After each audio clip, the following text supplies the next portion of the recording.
A few months ago, I walked into what should have been my safe place and instead felt like a stranger in my own home. At the head of the table sat my dad, acting as though nothing had changed. But next to him was a woman wearing my mother's jewelry as if she owned it. She smiled at me with a kind of victory in her eyes. And before I could even sit down, my dad told me I had two choices: accept his girlfriend moving into our house or pack my things and get out with nothing. The walls of that dining room suddenly felt cold, as if my mother's memory had been pushed aside to make room for someone who had no right to be there. I swallowed the anger burning in my chest and said nothing, but inside I knew the truth he had forgotten. That house, those cars in the driveway, even the money he bragged about, all of it was tied to the trust my mother had left in my name. He believed I was powerless, but he was wrong. So let me ask you, what would you do if your own dad gave you an ultimatum like that, while his girlfriend flaunted what belonged to your mother?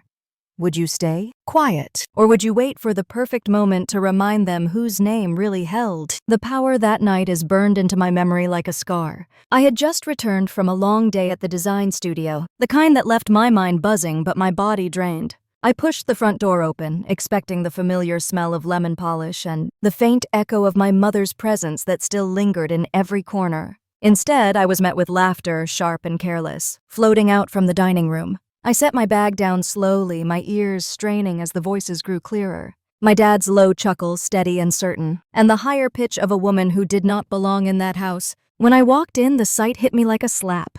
The dining table, polished oak that my mother had chosen herself, was set for two. My dad sat at the head.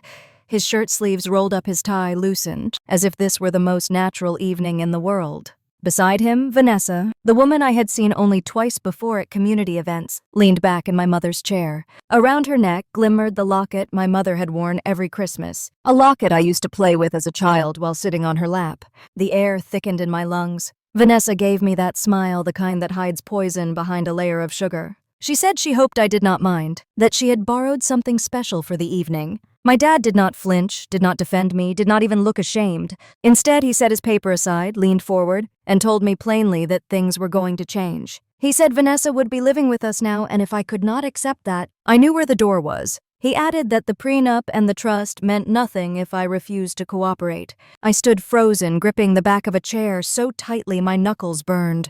The rage clawed at my throat, but I swallowed it down. I could feel my mother's absence like a weight pressing on my shoulders. Every picture on the wall, every stitch of fabric in that room had once been hers, and now they were being paraded as trophies for a woman who had not earned them. Vanessa tilted her head, her fingers brushing the locket, her smile widening. She asked if I was going to congratulate them. My dad's eyes locked on mine, daring me to speak, daring me to fight him in his own house. But I did not give them the satisfaction. I forced my lips into a thin line, nodded once, and excused myself. As I climbed the stairs, the sound of their laughter rose again, loud and unguarded, as though they believed I had already surrendered. In my room, I closed the door softly and pressed my back against it, my heart pounding so hard it rattled my ribs. I let myself breathe slow and careful, until the anger settled into something sharper.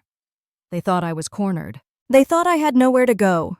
But I knew better. I had been preparing for storms like this since the day my mother passed, and this was only the first crack of thunder. I walked to the desk, opened the top drawer, and pulled out the binder she had left me. Inside were the papers, the signatures, the proof that everything they believed belonged to them was already secured in my name. I traced my fingers over her handwriting on the notes she had tucked between the documents. My mother knew. She had known one day I might need this. The laughter from downstairs echoed faintly through the vents, but it no longer sounded like victory to me. It sounded like the calm before the storm, and I promised myself that when the storm broke, they would never forget it. I was only 26 when my mother Linda passed away. Even now, years later, the memory of that morning in March feels carved into my bones. The house had smelled of antiseptic and lilies from the neighbors who came by, with flowers. She had been a high school art teacher, her hands always flecked with paint, her laugh echoing through the kitchen when she baked on Saturday mornings. Losing her left a silence that no radio, no conversation, no Sunday sermon could fill. In the months after the funeral, I discovered how much of her life had been spent quietly protecting me. She had gone to the bank years earlier, set up the Rogers Family Trust in 2010, and made sure every asset that truly mattered was held there for my benefit alone. The house in Austin, the 2 cars, and her savings were tucked under that umbrella. At the time, I had not understood why she was so insistent about paperwork and signatures. She told me one night over tea that sometimes love was not just about hugs or advice, it was about foresight. I see now that she had been preparing for a storm she sensed might come. My dad Richard handled her death differently. He was already 60 at the time, and instead of sinking into grief, he seemed to search for a distraction. Within a year, he was showing up at church socials with Vanessa Moore on his arm, a woman nearly 20 years younger than him. People whispered, and I pretended not to hear, but the looks from Pastor William and the other congregation members stung. It was not just that he moved on quickly, it was how openly he displayed her, as if my mother had never even existed. The first time I saw Vanessa wearing my mother's silver earrings at a Sunday service, I had to grip the wooden pew so hard my knuckles ached. Pastor William caught my eye that morning and gave me a small, sorrowful nod, as if to say he understood. My dad began inviting Vanessa to our home more often. At first she was polite enough, complimenting the garden or asking about my design projects, but there was always a flicker in her eyes that unsettled me. She studied the walls, the photographs, the furniture, as if she were taking inventory. I remember coming home late one evening to find her in the living room, leafing through one of my mother's old photo albums. When she realized I was there, she snapped it shut too quickly, her smile just a little too practiced. I did not confront her then, but something inside me tightened. Grief has a way of hardening you, and mine had already taught me that silence could be both armor and weapon. I carried my mother's lessons with me like invisible threads stitched into my skin. She used to say I had a stronger backbone than I believed, that one day I would need it. At 24, I did not want to believe her. At 34, standing in the same house now dominated by Vanessa's perfume and my dad's indifference, I knew she had been right all along. One memory in particular lingered. My senior year of college, my mother had called me into the kitchen late at night. She showed me the binder where she kept all the trust documents, wills, and insurance policies. She tapped the cover with her paint-stained finger and said, "One day, this will protect you from things you cannot even imagine yet." I had laughed, told her she was being dramatic, but she only smiled. Tired and wise. After her funeral, I had tucked that binder into the back of my closet, too painful to look at, but never forgotten. The bitterness of seeing Vanessa at the dining table, draped in my mother's necklace, was not the first time I felt betrayed under this roof. It was only the loudest. Years of small trespasses had led here, each one chipping away at the foundation of the family I thought I had. I thought of the night Vanessa spilled red wine on the heirloom rug my mother had saved for brushing it off with a laugh while my dad waved her apology away. I thought of the time she scolded me for leaving my design sketches on the counter, saying it cluttered the space she wanted to redecorate. Each insult had been like a match, and now they were catching fire. Still, as much as it burned, I felt an odd steadiness rising in me. My mother's absence had taught me how to survive loneliness, how to keep walking when the ground beneath me was cracking. Looking back, I realized she had been preparing me for this exact moment, when her voice could not guide me, but her foresight could. The trust, the house, the assets. The very walls of this home were not my dad's to give away, no matter how confidently he pretended otherwise. I sat in my old room that night, running my fingers along the edge of the wooden dresser my mother and I had refinished together one summer. The paint had faded, but the memory of her laugh as we spilled white primer across the driveway was still sharp. I whispered to the empty room that I would not let her down. Vanessa might think she had stepped into a life of luxury, and my dad might think he had the authority to hand it to her, but they were both wrong. Outside, the cicadas hummed their endless song, and the air smelled of the pecan trees in the yard. I closed my eyes and for a brief second felt my mother's presence, calm and reassuring. She had always known storms were coming. She had always known I would need more than sentiment to stand tall. Now I finally understood. My dad and Vanessa thought I was powerless, a guest in my own home. They would soon learn just how mistaken they were. The first morning, Vanessa treated the living room like her personal showroom. I walked down the stairs, still rubbing sleep from my eyes, and stopped dead at the top step. The couch my mother had chosen with her meticulous taste had been shoved against the far wall as if it no longer belonged. Family photos that used to fill the mantel were stacked carelessly in a cardboard box, edges of picture frames peeking out like bruised memories. A new rug lay across the hardwood, modern and glossy, swallowed up the floor where my feet had once run as a child. Vanessa stood in the center of the room with her arms folded, surveying her work with the smug satisfaction of someone who had just conquered territory.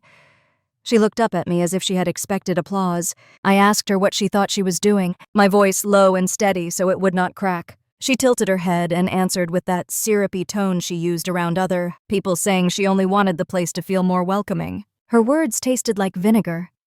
Welcome to whom, I wondered. Not to the person who had lived here my entire life, not to the woman whose hands had smoothed these very curtains. My dad came out of the kitchen, then coffee mug steaming in his hand, and waved my anger away like it was an inconvenient fly. He said I should be grateful that someone cared enough to keep the house lively. His nonchalance felt deliberate, like a performance designed to make me feel small. For weeks after that, the house changed in ways small and precise, 1,000 tiny invasions that added up to occupation. Vanessa stocked the pantry with her preferred organic teas and artisanal honey, lines of jars with neat labels that replaced the familiar jars of my mother's preserves. She moved her clothes into the master closet in stages, a sweater here, a coat there, until the space that had once smelled of lavender and old cotton now carried her perfume. She began parking her sleek white sedan in the driveway spot I used to claim. After long days at the studio, a silent message announcing she had more right to the space than I did. Each of these moves was deliberate, a quiet claim that felt worse than any shouting match. My dad acted either blind or complacent, and sometimes I wondered if he enjoyed the discomfort he orchestrated. He would sit in his armchair reading the paper while Vanessa rearranged my mother's throw pillows, offering her a nod of approval when she asked if a new lamp should be placed near the window. Once, when I protested a vase being moved to the kitchen counter, he told me to stop being sentimental. Sentimental was the word he used for the life I had loved, as if memory were a childish indulgence. His dismissals were precise, designed to erode me inch by inch. The moment that made my blood run cold happened one evening as I passed the study, the room where my mother had spent countless nights grading papers and sketching ideas for fabric patterns. I heard Vanessa's voice, low and confidential, the kind of voice meant to sound harmless. I pressed my back against the hallway wall and listened. She was on the phone asking about transferring property titles, about the process of updating ownership after a marriage was formalized. She laughed softly as if she were already holding the keys, the sound brittle and certain. My knees went weak. This was not casual conversation. This was planned. I stepped away quietly and retreated to my room, every nerve humming. The binder my mother had shown me years earlier came to mind like a talisman. I could picture her paint-splattered fingers tapping the leather cover as she explained trust clauses and contingencies, her voice patient and practical. Back then I had been young and dismissive, but now those papers seemed like a map out of the maze. Vanessa could collect trinkets and rearrange sofas, but she did not know where the real borders lay. That night at dinner, my dad chose his moment. He leaned forward across the table, his jaw set in that familiar way he reserved for telling me something he expected to be obeyed. He asked when I planned to move out, saying it as if he were inquiring about a magazine subscription he intended to cancel. Vanessa sat beside him like a trophy, her face glowing with the certainty of a victory. I told him I had no intention of leaving. He smirked and suggested I might direct my energy toward a more practical path, implying my interior design projects were quaint hobbies not worthy of respect. Vanessa tittered, and the sound struck like a blade. Inside, I was a storm. My chest tightened, and my hands shook as I set down my fork. Yet outwardly, I remained composed. I met his gaze evenly and said I was doing just fine. His face flickered with irritation at that. He did not like being denied control. It was not the first time he had tried to assert authority by belittling what mattered to me. The exchange made the house feel narrower, the air heavier, as if the rooms were closing in. In the days that followed, I began to watch them more closely, cataloging everything they said and did. Vanessa's laugh at the dinner table when she mentioned redecorating the guest room was a clue. Her offhand comment about needing a new garage keypad suggested she wanted access to more than just aesthetics. She asked about my schedule in a way that hinted at planning rather than curiosity. I started keeping a notebook, jotting down times and phrases, building a pattern. It felt clandestine and necessary, like sketching a design for defense. Part of me was furious at the audacity of it all. Part of me was terrified at the ease with which they had slipped into roles that were never theirs. I remembered my mother teaching me to measure twice and cut once, to plan and then execute.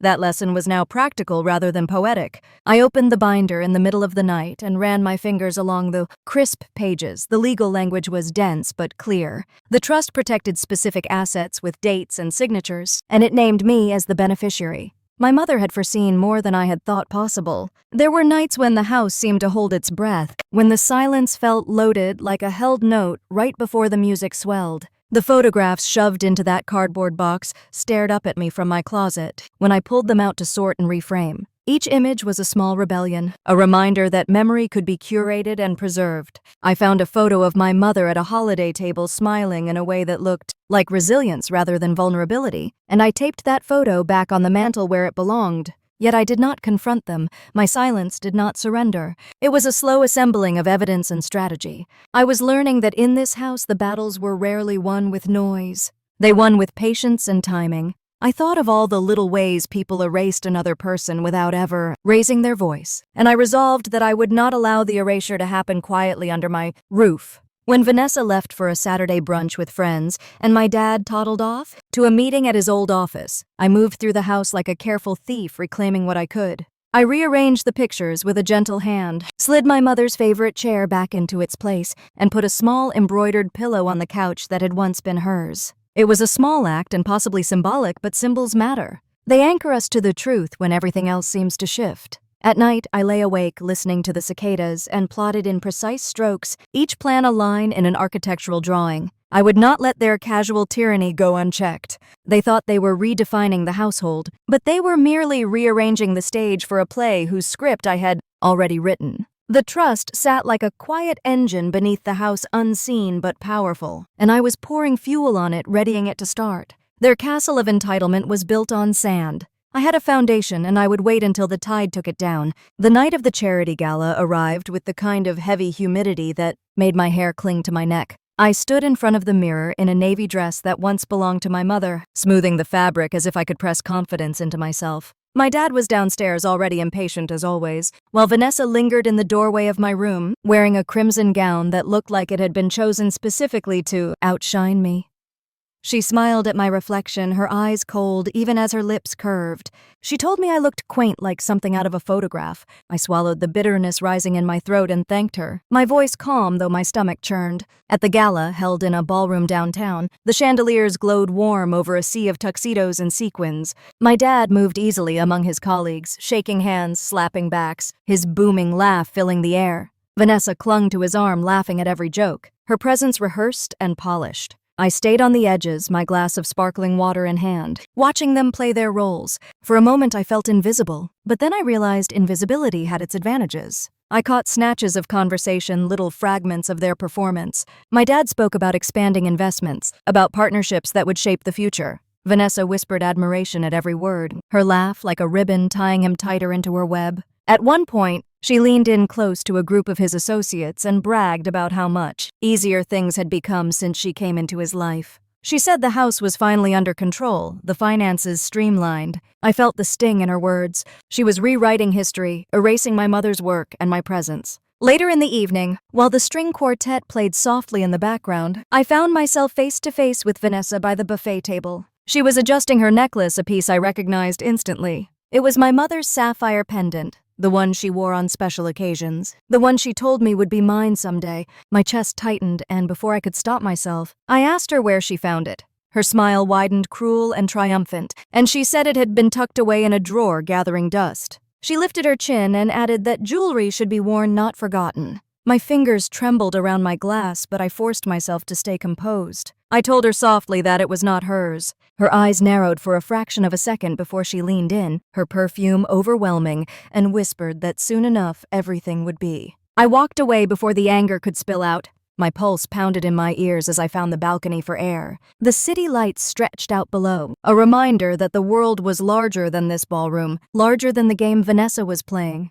I closed my eyes and let the cool night wind steady me. I thought about the binders hidden in my office, the trust papers, the documentation that she did not know existed. It was not time yet, but the moment was coming. Inside, the evening built toward its climax. My dad took the stage to deliver a speech, his voice carrying across the crowd. He thanked everyone for their support and boasted about the bright future ahead. Vanessa stood at the edge of the stage, glowing in the spotlight, her hand pressed dramatically to her chest as if she were the devoted partner. The crowd applauded, eating it up. I clapped politely, my hands steady despite the storm inside me. Afterward, as the guests drifted to the dance floor, I overheard two women murmuring behind me. They spoke about Vanessa, about how quickly she had taken over, how my dad seemed like a different man under her influence. One of them said it almost looked like Vanessa was preparing for something bigger, maybe marriage, maybe more. I felt a sharp twist in my gut, confirmation of what I already knew. Vanessa was not satisfied with a seat at the dinner table or jewelry from a drawer. She wanted the whole empire.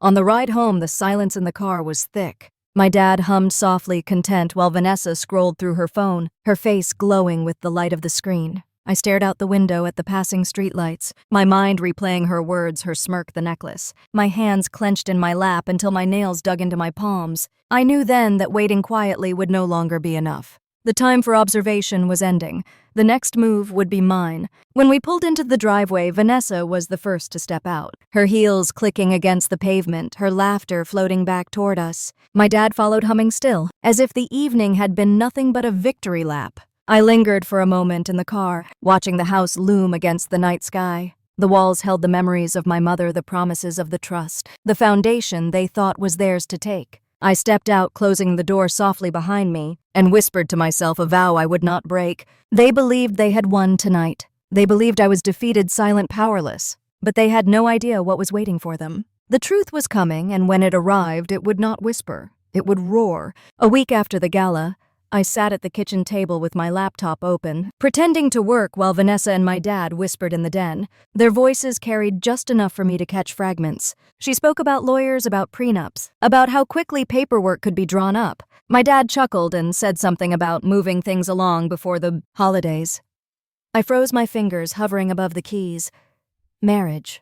That was the step she was aiming for now. I closed my laptop quietly and slipped upstairs. In the privacy of my room, I pulled out the worn leather folder from the back of my closet. Inside were the documents my mother had shown me years before, the trust paperwork that placed ownership of the house, the vehicles, and even portions of our investments firmly under my name. I ran my hands over the embossed seal, steadying myself. My dad had never cared to understand the details. He thought his name alone carried the weight. Vanessa was betting on that ignorance, but she was in for a rude awakening. That night at dinner, my dad cleared his throat dramatically. He told me he and Vanessa had something important to share. She placed her hand on his arm and flashed the kind of smile meant to mask daggers. My dad announced that he was planning to propose. He said it was time for me to face reality and accept the new arrangement. His words were clinical, like he was reading a company memo. Vanessa stared straight at me, her eyes glittering. I kept my face neutral. I asked what exactly this new arrangement meant. My dad said the house would be reorganized, that some assets might be consolidated, and that I would need to think about my future independently. He smirked as if the word independently was a challenge. I set down my fork slowly, the scrape loud against the plate. My voice was calm when I told him I appreciated his concern, but that I was doing just fine. He bristled, but Vanessa reached over and patted his hand, whispering that I would come around. Later that evening, I heard them laughing in the kitchen, clinking glasses of wine as if they had already won. I stood at the top of the stairs listening. Vanessa said she could not believe how easy it had been. My dad muttered that I was stubborn but predictable, and that in the end I would have no choice. I walked back to my room with each word searing into me. They thought they had written the ending of my story. The next day I called Maria, the financial advisor who had worked with my mother and later with me. She was one of the few people I trusted completely. I told her what was happening and asked her to pull together every piece of documentation tied to the trust. She did not hesitate. She said she had been expecting this moment. Within hours, she emailed me scans of deeds, titles, and financial statements, all labeled clearly under my trust. I printed them, sliding each page into protective sleeves, and placed them in a thick binder. My hands shook not from fear, but from the power of holding proof. That evening, Vanessa knocked on my door. She stepped in without waiting for my answer, holding a glass of red wine. She said she hoped I would not take things personally, that life was about moving forward. Her voice was syrupy, but her eyes glinted with triumph. She glanced at my desk and asked what I was working on. I told her calmly that it was just paperwork for a design client. She smiled, clearly pleased with her own assumption, and left humming. The second the door clicked shut, I exhaled. She had no idea the binder on the desk held her undoing. 2 days later, my dad hosted a small dinner at the house. He invited a few close friends, men he trusted from his firm. Vanessa played hostess, serving wine and arranging cheese platters like she was already the lady of the house. I stayed quiet, observing. One of the guests asked casually about the property, whether my dad planned to downsize now that he was engaged. Vanessa jumped in quickly, laughing, saying the house was perfect for entertaining and that they had no plans to move. She even hinted that the title transfer would be simple. My dad nodded along, puffed up with pride, as if everything were already settled. I sat there, my smile polite but my mind racing. It was a performance for them, but also for me. They wanted me to feel cornered, to believe I was powerless. Instead, their arrogance gave me clarity. They were so sure of their victory that they were careless with their words. Every detail they boasted about would only make their downfall sharper. When the guests left and the house fell quiet, I returned to my room and opened the binder again. I traced the signatures, the dates, the legal language that made the truth undeniable. Vanessa and my dad thought the house, the cars, the life they flaunted were theirs, but every line on the page told a different story. I closed the binder with a firm snap, the sound echoing in the stillness of the room. It was not time to reveal my hand yet, but soon when the stage was set, I would. And when that moment came, there would be no laughter left in their voices. The morning of the proposal came faster than I expected. My dad had been strutting around the house for days, humming old country tunes, his chest puffed up with self-importance. Vanessa floated from room to room like a queen preparing for her coronation, her perfume heavy in the air, her laughter echoing even when no one had told a joke.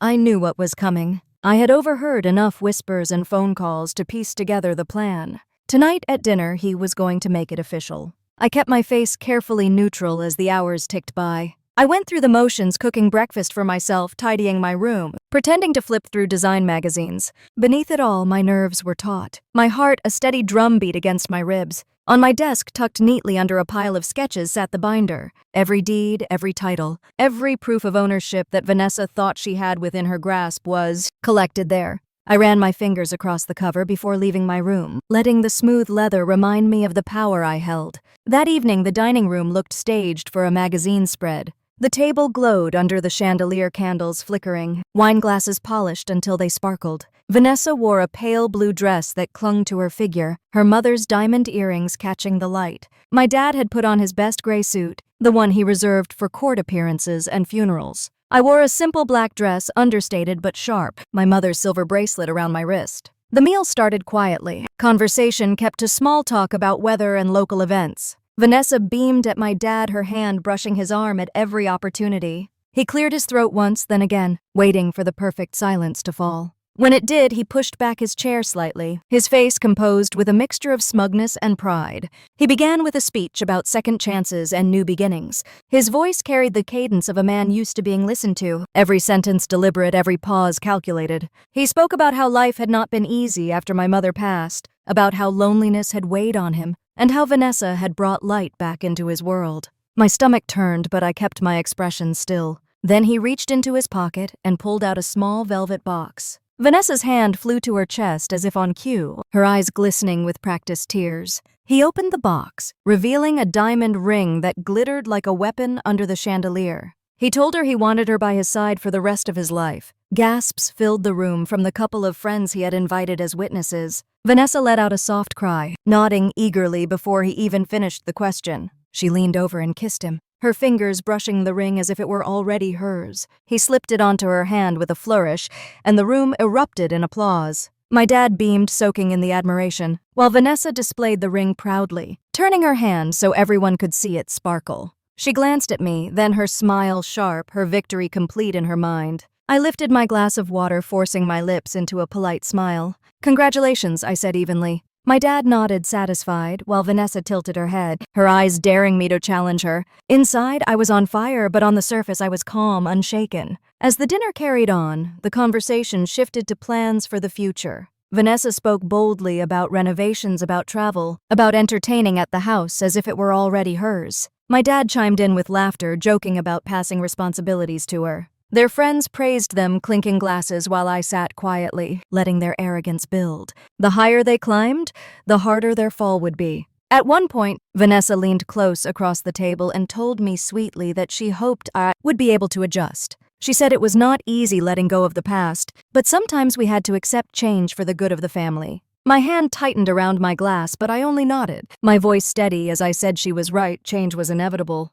Her smile faltered for a split second before returning brighter and sharper. When the guests finally left and the house fell quiet, I retreated upstairs. I closed my door, locked it, and pulled out the binder again. I laid it open on the bed, running my hand across the papers. Every signature, every legal stamp was a weapon waiting to be unleashed. They thought tonight was the climax of their story, the moment of triumph that sealed their victory. They had no idea it was only the beginning of mine. I sat there for a long time, listening to their muffled laughter drift up from the kitchen, the sound of champagne corks popping, their voices filled with self-satisfaction. I let it wash over me, memorizing the details, knowing how sweet the silence would be when all of it was gone.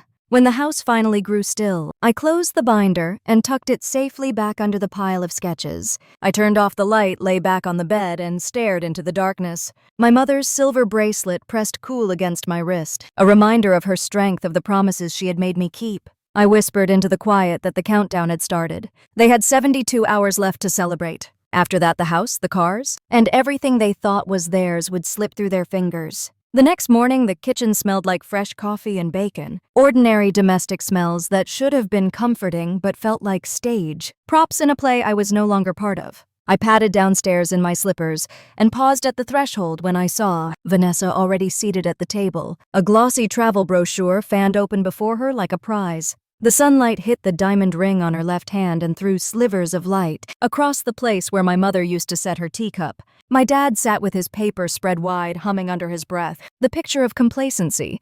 Their ease was the most infuriating thing of all.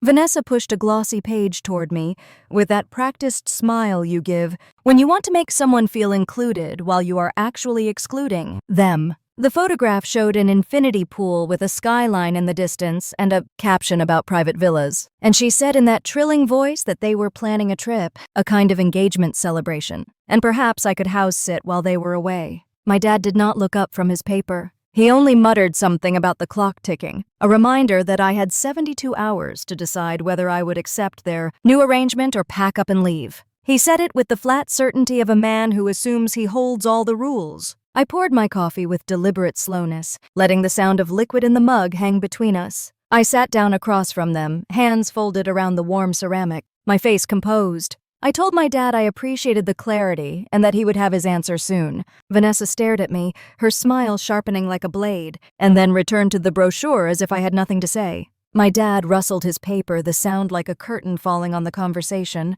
It was a performance, and I was the audience he hoped would leave quietly. Once they were distracted, I excused myself and walked up the stairs, each step precise, measured, not a tremor in my gait. In my office, I removed the vent cover in the corner, the one that carried the faintest thread of sound from the kitchen. I crouched close and listened. Their laughter rose up bright and careless, and I let it wash over me as if it were a test of my nerves. Vanessa's voice was high and light and full of glee, a child's giddy excitement at unwrapping something new. She said she could not believe how easy this had been, how Stephanie had barely protested. She laughed, the kind of laugh that treats people like props already on the stage. Then my dad's voice, lower, smoother, the voice of a man who believes his opinions are law. He said I was too smart to fight a battle I could not win, that I should know my place, that my little design projects were cute but not substantive enough to support the life I seemed to enjoy. He called my work a craft blog, a throwaway phrase that stung because it implied my creativity was mere hobby. The two of them traded sentences with casual cruelty, stacking assumptions like plates until they made a wall. I pressed my forehead against the vent grate and felt the vibration of their words. Each casual insult, each whispered plan about renovations and titles sank into me like a barbed hook. They spoke as if I had already left, as if they were planning the house party of their dreams, while the rightful owner was simply expected to vanish. My hands curled into fists until my nails dug crescents into my palms. Their arrogance was almost comical if it had not been so dangerous. They had underestimated me. When the conversation wound down, I pulled the binder from my desk and opened it to the page with my mother's signature. The legal stamps caught the light, flat and final. The trust documents were old, crisp, with authority, the language clear and precise about ownership and beneficiaries. My mother had been painfully meticulous. She had named me as the sole beneficiary for the primary assets. She had included clauses to protect against impulsive transfers, and she had set conditions that required formal legal steps to alter ownership. In lay terms, it meant that none of the things they paraded as theirs could be moved or reassigned without a process that would involve proof, signatures, and potentially a judge. Vanessa could chatter, and shelf after shelf could be lined with her knickknacks, but the bedrock lay elsewhere, sealed with my mother's ink. The day unfolded into a deliberate choreography of small actions. I made calls in the privacy of my home office, reaching out to Maria to ask for updated statements and to verify that every invoice and repair note that had been paid over the years could be traced back to accounts linked to the trust. Maria answered with a kind of pragmatic calm that steadied me, and within a few hours she had sent scanned copies of recent transactions, insurance policies, and maintenance receipts. I arranged them into labeled envelopes and slid each one into plastic sleeves. I dated each copy with a careful hand, the ritual soothing as much as strategic. When the sun slid west and the house grew that honeyed shade that falls across the backyard in late afternoon, I added to the pile utility bills with my name or the trust name emails with scheduling proofs, old checks from renovations, every thread of money movement that told a story of ownership. I highlighted lines and drew arrows, building a narrative that would be impossible to dismiss as coincidence. By the time dusk arrived, there were 3 thick binders stacked on my desk, each one heavy and confident like an anchor. As evening settled, I heard Vanessa's heels clack across the floorboards downstairs. Her presence moved through the house with a swagger as if she owned the blueprints of our life. She laughed sometimes the sound too bright, and my dad answered with a deep chuckle that had lost its original warmth. I stood in the upstairs hall with my binders pressed to my chest, watching their shadows move in the lamplight against the windows of the living room. They had built their little rituals, convinced themselves the world had rearranged to accommodate them. They did not see that their certainty had exposed them. I spent part of the night compiling a timeline, not just documents but a story. I wrote notes beside each entry explaining why a payment mattered, who signed what, where discrepancies might appear. There is an intimacy to building a case that people do not see. It feels like preparing a home for winter, tucking everything in neat and safe places. Except here, the winter was a legal wake-up call. I thought of my mother tapping her pen against the lined paper as she taught me how to read the fine lines of contracts and how to notice what was not said as much as what was. Those lessons had seemed tedious at the time. Now they were the scaffolding I leaned on. At 2 a.m, I crept downstairs to refill my mug, the house mostly still except for the occasional creak. I paused by the refrigerator and noticed a small note stuck to the door with a magnet. Vanessa had left a tiny, handwritten list of supplies she planned to buy for the guest room. The list was banal, utterly domestic, and I felt a flash of anger so sharp it made the back of my neck prickle. A list. This was now reduced to shopping lists and brochure fantasies while they treated my life like an accessory. Sleep did not come easy. I returned to my bedroom and sat on the edge of the bed with a pen and a pad, drawing out scenarios, rehearsing the words I might say and the questions the lawyers could ask. I rehearsed less to prepare for a confrontation with Vanessa and more to ensure the legal choreography would be perfect. It is one thing to feel righteous anger and another to marshal it into evidence that could stand in a courtroom. My mother had left me more than memories.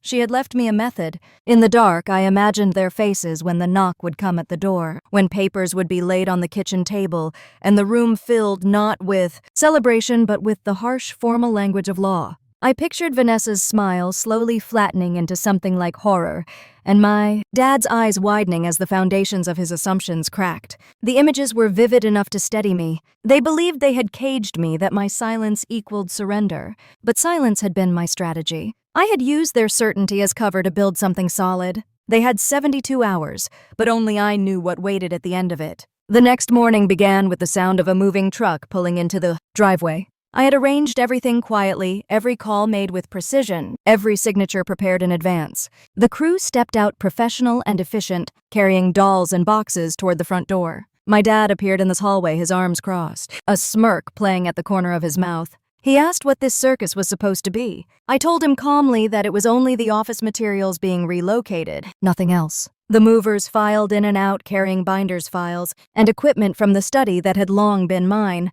Vanessa trailed behind them.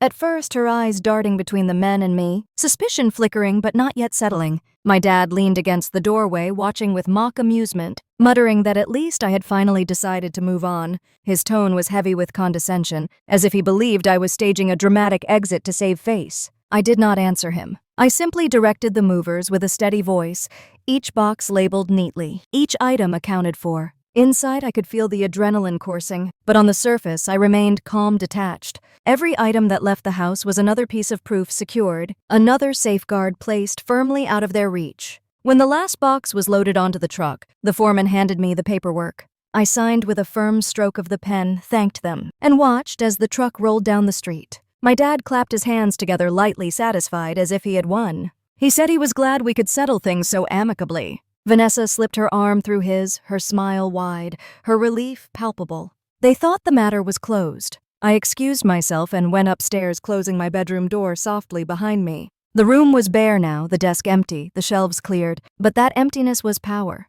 It was quiet before the storm. I sat on the edge of the bed, my hands folded in my lap, listening to their voices drifting up from below. They laughed together, their victory echoing through the halls. Later that evening, I caught sight of Vanessa in the upstairs hallway. She was holding a small velvet box, one that I recognized instantly. My mother's locket dangled from her fingers, the delicate chain slipping through them as she clasped it around her own neck. She stood before the mirror, tilting her head this way and that, admiring her reflection. I lingered in the shadows unseen, my chest tightening with fury. She whispered softly to herself that it looked better on her anyway, that I would not be needing it. I bit the inside of my cheek until I tasted iron, forcing myself not to burst into the room. The violation was so profound it shook me to the core. She was not only stealing objects, she was trying to erase my mother's presence from the house, to bury me in humiliation. My fists clenched at my sides, but I turned away quietly, retreating to my room. I knew better than to act on emotion.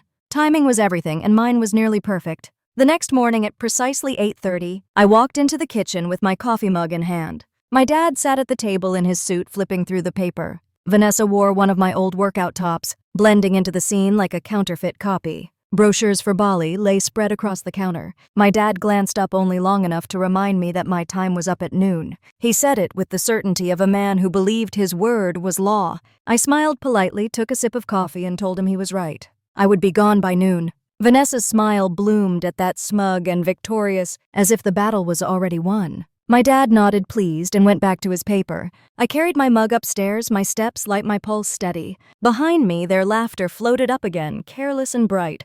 They had no idea the clock had been ticking for them all along. At noon, they would not be the ones sending me away. They would be the ones being cast out, and when that moment arrived, I would be ready to watch their faces crumble. At exactly noon, the knock came at the front door. I had been waiting in the living room, sitting with my coffee cup balanced in my hands. Calm on the outside, though, my pulse beat hard in my throat. My dad looked up from his paper, irritated at the interruption. Vanessa padded in from the kitchen, her ring sparkling under the light, her lips already curled in annoyance.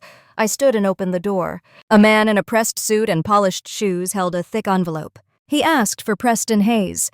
My dad came to the doorway, his brow furrowed. The man handed him the envelope, his voice even and clear. "Preston Hayes, you have been served." The words cut through the air like glass. My dad blinked, confused at first, then angry. He tore the envelope open, flipping through the papers, his face flushing deeper with each page. Vanessa hovered over his shoulder, her smile fading as her eyes scanned the legal terms.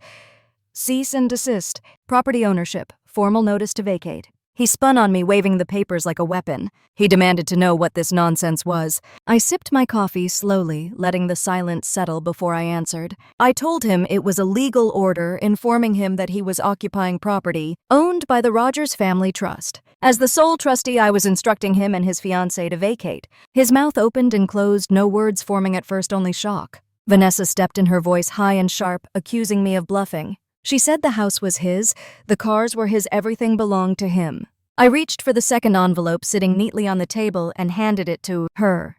Inside were copies of the deeds, the vehicle leases, the bank statements. Her hands trembled as she scanned the pages. She whispered that it was impossible, that none of this could be true. My dad's face drained of color as the reality set in. He looked around the house as if seeing it for the first time, the walls and furniture suddenly unfamiliar. He sank into a chair, gripping the papers like they might dissolve if he let go. Vanessa tried to rally, her voice cracking as she insisted they would fight it in court. Before I could answer, another knock came at the door. I opened it to find Eleanor Vance, my attorney, standing sharp in a gray suit with her leather briefcase in hand. She stepped inside with a nod, her heels clicking against the hardwood. She greeted my dad by name, her tone cool, and suggested he sit down before he embarrassed himself further. She laid out the documents with precision, explaining each one. The house was in the trust.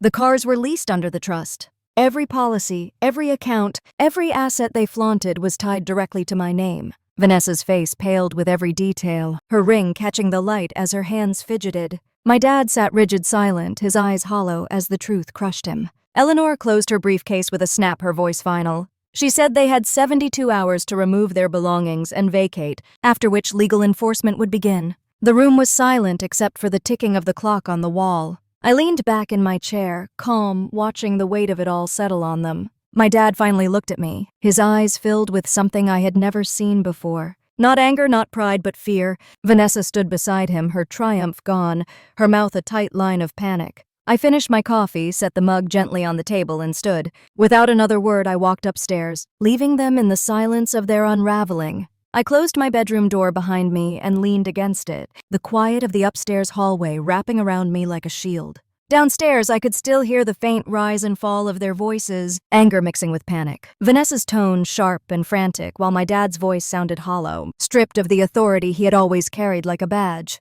I walked to the window and looked out over the yard, the same oak tree that shaded my childhood still standing tall and steady, a reminder that roots mattered more than appearances. The next 2 days were a blur of movement and silence. Boxes appeared in the hallway, clothes hastily shoved inside, the sound of drawers slamming shut. Vanessa stomped through the house with tight lips and red eyes, her heels striking the floor like gunshots. My dad moved slower, shoulders hunched, his voice reduced to mutters. They no longer laughed together. The house that had once echoed with their false joy now sagged with defeat. I stayed out of their way, working quietly in my office, finalizing contracts, answering emails, letting the normalcy of my life contrast their chaos. Every so often I passed them in the hall. Vanessa would glare at me, her eyes flashing with resentment, but she never spoke. My dad avoided my gaze entirely, his pride too heavy to carry now that it had been broken. On the third day, just before noon, a black tow truck rolled into the driveway. The driver stepped out, clipboard in hand, and asked for the keys to the sedan and the convertible.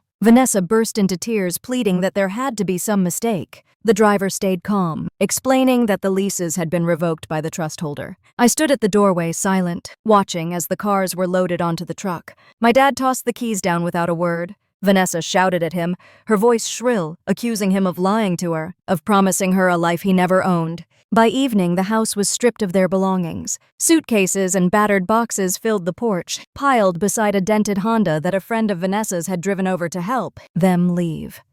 I stood at the top of the stairs as they carried the last of it out. My dad moved like an old man, every step heavy, while Vanessa's face twisted with bitterness. She shot me one final look, her eyes blazing with hatred, but I did not flinch. She climbed into the car and slammed the door. My dad paused for a moment, his eyes lifting to mine. There was no apology in them, no love, just the emptiness of a man who realized too late that he had gambled and lost. Then he turned away and slid into the passenger seat. I watched from the window as the car pulled out of the driveway. The sound of its engine faded down the street, leaving behind a silence so deep it seemed to echo. For the first time in months, the house was mine again. The weight that had pressed against my chest lifted, replaced by a stillness that was not empty but free. Weeks passed. The court hearing was swift, Eleanor cutting through their flimsy arguments with the sharpness of a scalpel. She presented the binders, every document neatly prepared, and the judge barely raised an eyebrow before siding with me. My dad's lawyer tried to argue hidden assets, but Eleanor shut it down with a cool certainty. The ruling was final, and the last remnants of their fight dissolved like dust in water. Vanessa left him within weeks. I heard through a neighbor that she had gone back to her mother's house in Oklahoma. The diamond ring pawned for pennies, her social media filled with bitter complaints. My dad moved into a small apartment near his office. His once grand life reduced to 4 plain walls and a couch that sagged in the middle. 6 months later, I stood in my home office, the same room that had once been packed with moving boxes, and watched the numbers roll across the screen. The Rogers Family Trust Company, the one my mother had started as a small dream, went public that day. The IPO was valued at $23 million. I pressed my hand against my bracelet, the silver cool against my skin, and whispered a thank you to her. She had built the foundation, and I had carried it forward. That night, I sat on the porch with a glass of iced tea, the summer air warm and soft. The oak tree rustled gently, and for the first time in years, the house felt at peace. I thought about what had happened, about betrayal and greed and arrogance, but also about strength and patience and justice. True power was not in what you could take from others. It was in what you could build for yourself, what you could protect and honor, even when others tried to tear it away. I know many of you have faced betrayals in your own lives, moments when people you trusted tried to take what was not theirs, when they underestimated your strength.